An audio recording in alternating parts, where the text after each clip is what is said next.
It's time. The GSTL again. Well, it's been that time for about an hour and 30 minutes now or so, and I've been enjoying it. How about you, Calder? I'm so looking forward to the fourth game today. This is going to be amazing. It's not only Bomber playing, but we also have Lenok in the booth already. So FXO is starting here not only with Lucky, but also Lenok, the two Zerg players that are really shining in this team. Already, well, Lenok is already out, and sorry, Lucky's out, and Lenok is in the booth right now. Yeah. There we go. He looks focused, he looks ready.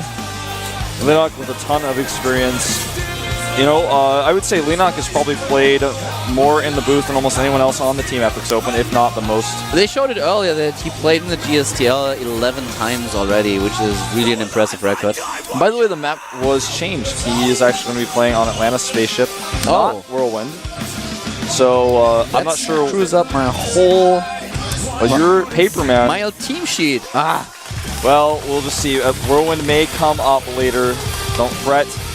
I'll remind you, that's still part of the map pool. Anyways, we'll see if Lenok can take out Bomber here, because so far he's on a roll.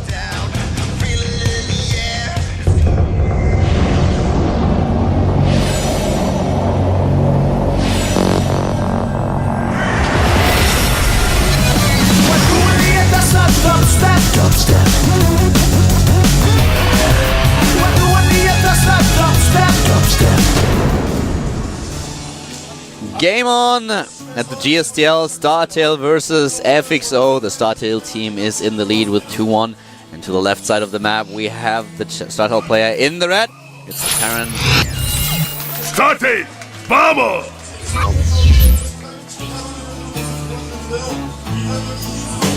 A very strong defense against Lucky. Naniwa visited us in the break, and he also said that he, for a few seconds, thought that Bomber was actually going to lose the last game, and he missed the transition for Lucky, but well, Lucky thought he could do the same that he did to Hack.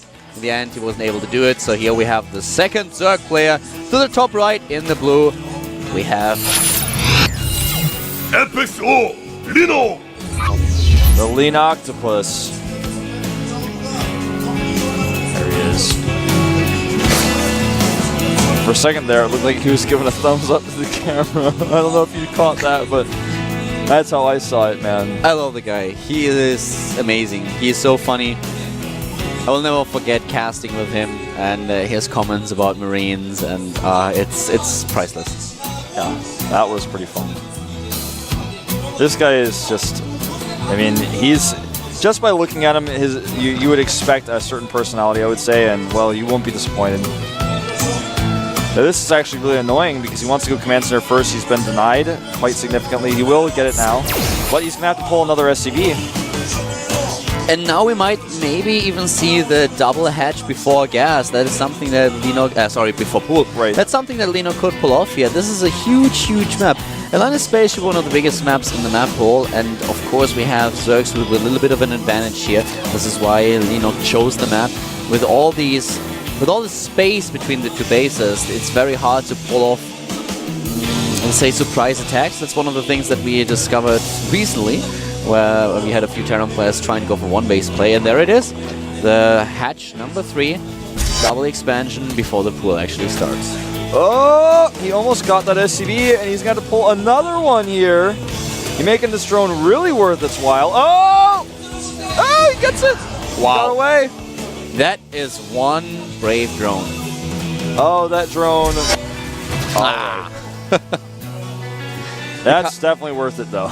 With all the information he got, wow. Kamikaze drone. Going in, taking down an SCV, getting all the scouting information, allowing Lenok to take the double expansion before pool, but in the end, it's doomed. Well, that's the other drone drill, man, is when an SCV sticks its drill that's on its hand into his face. The win rate, 20 games have been played on this map so far in TVZ, and Terran was only able to decide 7 in favor of Reina's Raiders. 13 ended in favor of the Swarm. Not quite as lopsided as Metropolis, but still definitely a Zerg map. Yeah. I always wonder about those units, man, on the center there that we just saw a glimpse of. What are they? What will they be? Every time I see these intros, I actually detect things that I've never seen on those maps before. I find that some of those advertisings that Blizzard puts into the maps are really funny. The eye pistol, Yes. that is something that I don't know. I think it's really, really funny. And what was the other one? Real man drill deep or something yeah, exactly. like this. Yeah. Real man drill deep. Yep. That's pretty cool. I like these ads. I like, you know, on some of these maps you see all sorts of like creative banners as well that Koreans make. Sometimes like fake warnings about asteroids coming down and how the place should be evacuated and such. But there's no asteroids coming down here. This map especially has a really cool background. Well, I guess not this version of it, but there's a version of this map where there's a bunch of asteroids landing on a planet. In the background, there's a meteor shower occurring. There's also this one custom map where you have the normal maps, but every couple of seconds there's a nuclear missile just appearing on a random spot on the map, which is a little bit funny. I mean, usually you can dodge them, but when I first saw it, I actually couldn't believe it. I was like, what, really? That's pretty intense, man. I wouldn't want to play that map. That map sounds like sounds like a way to get really frustrated. They played it at Iron Squid for a show match with Elky, so it was really funny. It was good fun. Wow, that's really cool. But yeah, every couple of seconds there are double or triple nukes coming on the map. I think every 20 seconds, something like this. But it's really funny. But anyways, it's not happening on this map. We don't have asteroids. We don't have random nuclear missiles being called down. We might see a nuke later on by Bomber. I highly doubt it, but it's possible. Yeah, he's faking the cloak again, by the way. Yeah, Caduceus Reactor being researched. Yeah. Gonna cancel it later on. Caduceus Reactor, the fake of choice, by the way, because it costs less than cloak. For those of you guys who wonder why he doesn't just use actual cloak to fake this. Animation is the same. There's nothing to spot that cloak though, so he's not actually going to get anything from this. And this time Bomber is not going for any type of aggression, as we can already see with all the tech structures that he has in his main base. We have the siege tanks being prepared, we have the Banshees going. He cancelled the Caduceus Reactor. I was starting to get a little concerned about that. I was like, is he just going to forget and we're going to have medevacs a lot of energy? But well, on the other hand, we have also Lenok just relying on his economy right now. He started with a very greedy build because of his opponent's command center first. And now with 6 queens, he is spreading his creep like crazy. Will try to get the 4th a little bit earlier than his opponent. Gets his 3rd, roughly at the same time. The lair tech is already on its way, and the macro hatch is building. So far, everything just really passive, just both of them trying to stabilize. But here comes now Bomber, trying to do damage to his opponent's economy. The queens will be positioned, there is no cloak, and therefore the queen alone is enough to make sure that the Banshee is not getting too many kills here. Yeah, 3 workers kill on that Banshee, plus 3 additional spores equals 6 workers lost. That makes a 7th. That's something that people don't really talk about enough, is that when you make this 3 spores, that's 3 drones lost. It's like an expensive way of losing a drone. You pay money to lose it. I'm actually going back on what I said earlier about the spore crawlers, man. I'm like, they're no good, don't buy them. Spines are much better. I'm like, queens are multi-purpose, okay, wait a second. You try to sell me a spore crawler, I get that, but why do you suddenly make an argument for the spine crawlers that are better than spore crawlers? You're aware that you also lose the drone when you're getting a spine crawler. Yeah, but the thing is, a spine crawler is so much cooler than a spore crawler. And listen, if do I even want to ask why? How often do you face Banshees compared to ground units? Like, after this Banshee is gone, we're not going to see any more Banshees this game. The spore crawlers are only going to be useful for drops, but honestly, man, you're a horrible salesman. I am not that good. Double Spire, by the way. Did you point that out already? No, but double Spire, and this is really this is what Lenok is known for. Because you see double Spire sometimes. That's one thing that I, by the way, point out. It is once again this autopilot thing where you place the Spire down at the same position, and this makes it really vulnerable for drops later on. If you split your tech structures like a little bit more, then it's easier to defend them. But the thing is, with the double Spire, this early you can already see that he really wants to go for a heavy upgrade in Mutalisk army instead of double Spire while the Hive tech is started, so that you go for double upgrades with Broodlords. Yeah, there's no other reason to have the double Spire right away together.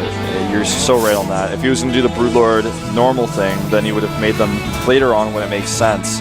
And the Spires are done. We start 5 meters first. The Banshee continue to be annoying. And, you know, how much has that Spore Crawler actually been useful here? let's be frank. Okay, so you sold me a Sport Crawler earlier, now you make me unhappy because I bought it. You know, did you see that? Did you see that? My Sport Crawler just killed this Banshee. I saw it. It was a coincidence, though. It was poor Banshee control. Take that back. This actually could do some damage. His Baneling speed is done. By the way, we have the first Raven on the way for Bomber now. Look at the creature to the bottom right. I mean, like, hello. Hey! All this glibber on the map. But well, the Mutalisks are out and Double's upgrade has been started for the air units. Linux so far is playing a very nice game. He has a lot. Those creep tumors are crazy. At 14 just a second ago, and now there are 9 active creep tumors on the map. The queens are so busy right now, really busy bees here. And now Linux is ready to hit. He's trying to make this work. He has a lot of harvests, by the way, 83. But he's just waiting for his chance to actually start his attack. 3 bases for Bomber and 4 for Linux. And here comes already the transition. He's going for the Infestation Pit. Yeah, the Infestation Pit is... You know, I like that he's going to do that. I think he's not going to make Infestors right away, and he will get the energy upgrade, and then when he needs the Infestors, he'll make them. I don't think he's going to start making too many right now. But, you know, he could be making more Mews. Okay, 5 more start as I say this. A few drones as well. He's trying to squeeze those out. Does not have a 5th base yet. I feel that the creep is right now, or every single creep path is like one of the tentacles of the Linoctopus. Yes. This is getting like really scary. I mean, it's a 14-minute mark, and he look at the bear. Look at the space bear, man. The space bear is half. He's like half Zerg. It's gonna be a space rascal soon. Look at that. That actually looks really cool. He's like actually being taken over. He's becoming an infested Atlantis space bear. Well, this Viking's not gonna have much else to say about anything. I love that Bomber is going straight for the Thor combination here. He also has a Raven in production, and his upgrades, they do not stop. +2/+2, while Linux is going for tier 3, is going for Hive Tech. A very great game by both of them. It's very passive, but I like how they macro it up, and they don't really miss anything. Bomber is heading for all these upgrades, and just look how he's now adding a lot of Ravens, and also starts to go slowly but steadily for those Seeker missiles. Yeah. All these upgrades for the Ravens, and still 4 command centers to make sure that he can rely on his mules later on. 5 even, adding the 5th one just now. 4 not enough for him. The Corvid reactor can be very useful here. They're basically like 20 minutes, no rush. Yeah, I mean, that's actually one of the best ways of putting it. The Ravens will help him with the creep quite heavily, but when the Zerg is this passive, this type of style that we're seeing from Bomber is really smart, and this is like the new age way. 94 drones for Linux. He really plays a bit greedy here. He knows he has the force that he can use now. Later on, he will have to sacrifice a lot of these drones to free up supply to max out on army supply. But so far, this is really working for him. He builds up a huge bank. He gets a 5th base already. He could even try to take a 6th one, but that's going to be very, very difficult to hold. Yeah, that will definitely be a concern. The problem right now for Bomber, well, hold that thought. He's going to actually engage these mutas straight up and lose, which is pretty unusual, but his Marine group is so small and the mutas are so heavily upgraded.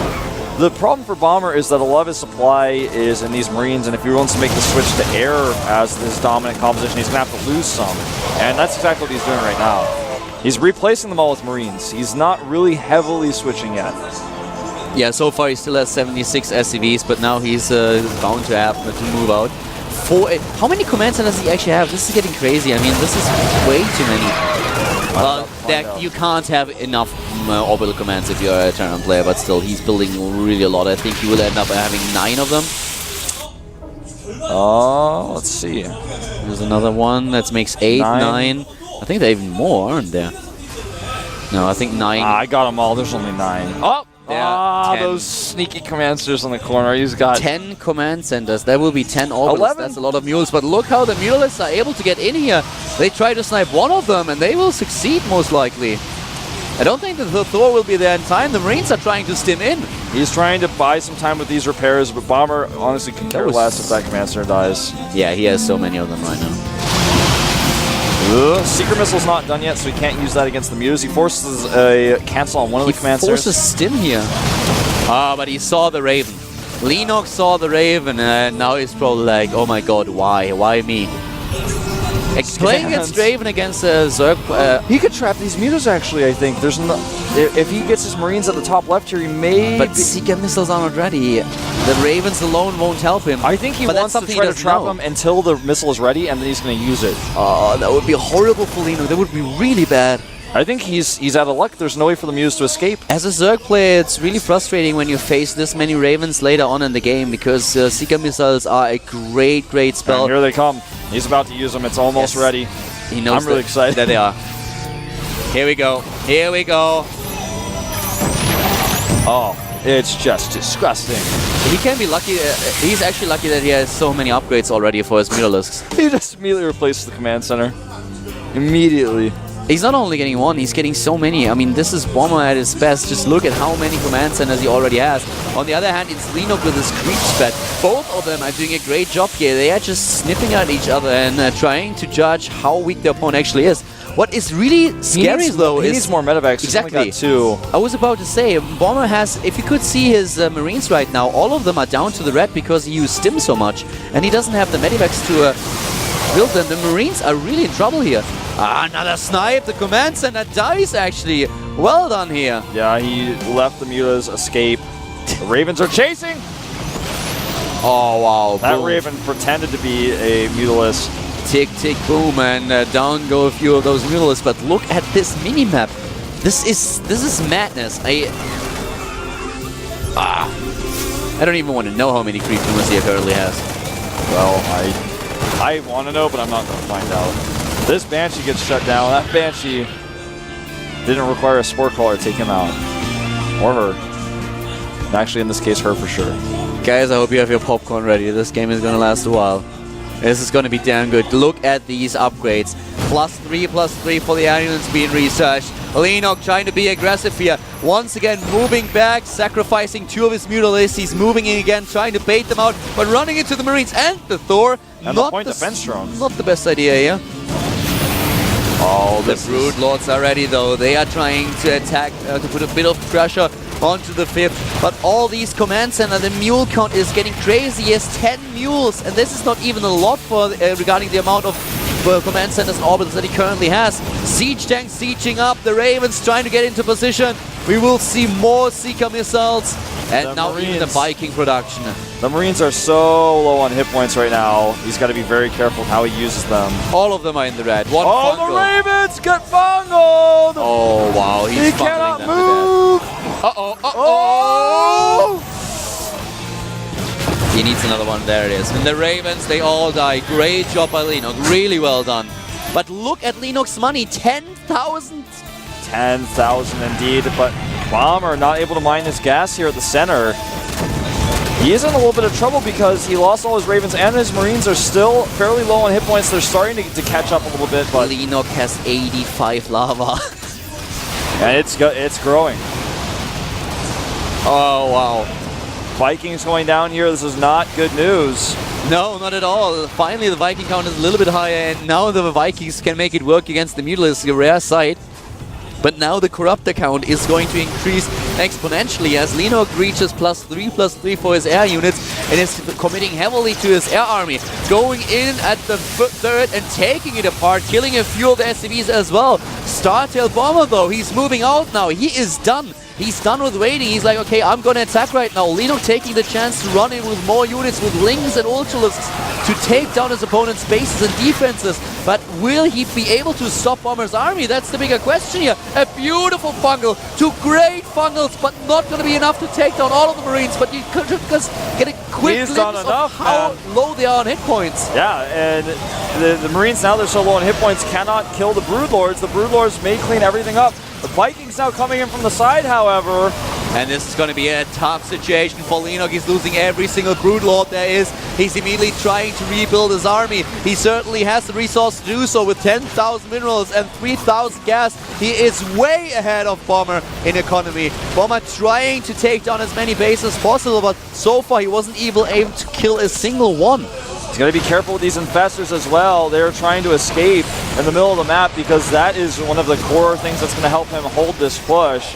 Bomber is dropping in supply and he's kind of lost at this point. His income is not big enough. He just doesn't have enough mules right now on the map in order to make this income work. And with his bank, he cannot keep this production up. No. Leenock, he has... And Ultralisk in production. He has given Leenock way too much time. Leenock used the time so well, and even though the Bomber is setting up hit squads to just target down expansions, I'm not sure if this is really going to bring him the victory in this battle. At the bottom right now, one of the hatches died. 17 mules are on the map. That puts Bomber at a better income, technically speaking, but the bank is not there. He needs more time, and he's got to buy it somehow. Leenock can rebuild his army 3 times, and he will still have money. Yeah. This is crazy. This is like really insane. Leenock has so much money. It is unbelievable. He could open up a bank account in Switzerland, no problem. Well, Leenock actually in real life does have quite a bit of prize money. He probably could do that as well. The Ultralisk, if unrepaired here, this planetary will fall. And he needs to. He needs to repair. There All right, there it is. Meanwhile, though, the Blue Lords are assaulting the middle again as well. He's attacking multiple locations at once.